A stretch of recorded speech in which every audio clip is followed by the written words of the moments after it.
KGF ಬಾಬುಗೆ Lokayukta police big shock ಕೊಟ್ಟಿದ್ದಾರೆ. Notice ಕೊಟ್ಟಿದ್ರು ಕೂಡ ವಿಚಾರಣೆಗೆ ಬಾಬು ಹಾಜರಾಗಿಲ್ಲ. ಕೆಜಿಎಫ್ ಬಾಬುಗೆ ಲೋಕಾಯುಕ್ತ ಪೊಲೀಸರು ಬಿಗ್ ಶಾಕ್ ಕೊಟ್ಟಿದ್ದಾರೆ.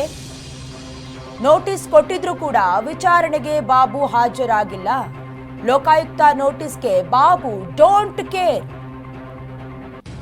ಆಗಸ್ಟ್ 22ರಂದೇ ನೋಟಿಸ್ ನೀಡಿರುವ ಲೋಕ ಪೊಲೀಸ್ ಸಚಿವ ಜಮೀರ್ ಜೊತೆಗೆ ಹಣಕಾಸಿನ ವ್ಯವಹಾರದ ಸಂಬಂಧ ನೋಟಿಸ್ ಕೊಟ್ಟಿರುವುದು. ಹಣಕಾಸಿನ ವ್ಯವಹಾರದ ಸಂಬಂಧ ಕೆಜಿಎಫ್ ಬಾಬುಗೆ ನೋಟಿಸ್ ಕೊಟ್ಟಿದ್ರು. ಲೋಕ ವಿಚಾರಣೆಗೆ ಹಾಜರಾಗದೆ ಗೈರಾಗಿದ್ದಾರೆ ಕೆಜಿಎಫ್ ಬಾಬು.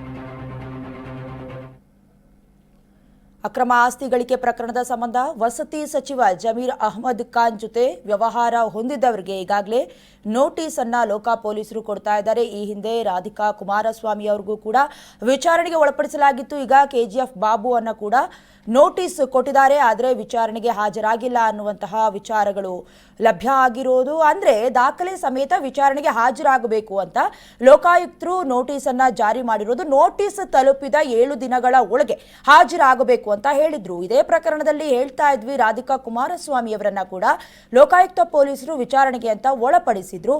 ಆದ್ರೆ ಕೆಲ ದಶಕಗಳ ಹಿಂದಷ್ಟೇ ನಾನು ಹಣವನ್ನ ಕೊಟ್ಟಿದ್ದೆ ಅಂತ ಅವರು ಕೂಡ ಹೇಳ್ಕೊಂಡ್ರು. ಆದ್ರೀಗ ಕೆಜಿಎಫ್ ಬಾಬು ಕೂಡ ಅವರ ಮನೆ ಕಟ್ಟುವಂತಹ ಸಂದರ್ಭದಲ್ಲಿ, ಅಂದ್ರೆ ಜಮೀರ್ ಖಾನ್ ಅವರು ಮನೆ ಕಟ್ಟುವಂತಹ ಸಂದರ್ಭದಲ್ಲಿ ಹಣವನ್ನ ನೀಡಿದ್ದಾಗೂ ಕೂಡ ಹೇಳಿಕೆಯನ್ನ ಅಧಿಕೃತವಾಗಿ ಕೊಡದೇ ಇದ್ರು ಕೂಡ ಕೆಲವೊಂದಷ್ಟು ವಿಚಾರಗಳು ಲಭ್ಯವಾಗ್ತಾ ಇರೋದು. ಸದ್ಯದ ಮಟ್ಟಿಗೆ ನೋಟಿಸ್ ಕೊಟ್ಟಿದ್ರು ಕೂಡ ಲೋಕ ವಿಚಾರಣೆಗೆ ಕೆಜಿಎಫ್ ಬಾಬು ಗೈರಾಗಿದ್ದಾರೆ.